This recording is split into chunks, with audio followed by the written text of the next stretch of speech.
is the time where I broke a plane, and I promise that I'm only slightly exaggerating. So me and Gnomes had an epic 2 weeks in Japan. We were alumni for the 2019 edition of World Cosplay Summit. We ended our trip with a relaxing few days in Osaka, and it was one of the best times of our lives, but we were both knackered and were looking forward to sleeping on the plane. That's when tragedy struck. My passport slid out of my pocket and fell down this open vent which hadn't been closed for whatever reason. I remember looking down and seeing my passport 7 to 20 foot deep into this plane, being like, how is this happening to me? Like, what are the chances of this? But we're like 5 minutes away from takeoff, and I say to this poor hostess, excuse me, my passport's stuck in the plane. And obviously, I feel like such a dickhead. Everyone on the plane wants to go home. But I think it's hard to say that this is exactly my fault. So because everyone's in a hurry, she says to me, do you mind if we get the passport in Italy, which would have been our layover? So I say to her, can you guarantee me that that passport is just going to stay there as we take off?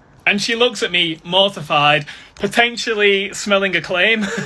And nobody's equipped for this situation, so engineers started coming out with progressively longer and longer sticks with duct tape wrapped around the end to try and stab my passport and bring it up. This flight is going to be 15 hours, and I can just feel everyone around me going, ugh. I just sat there like this, like, what have I done? Now, I don't know anything about planes, but they probably didn't want to have to open the side, so they'd have to do all the safety checks again. But that is indeed what they ended up doing, and I got my passport back. And then when Naomi's parents were picking us up at the airport, they said, oh, I noticed you had a 1 hour delay. And they had to be like, yeah, because of me.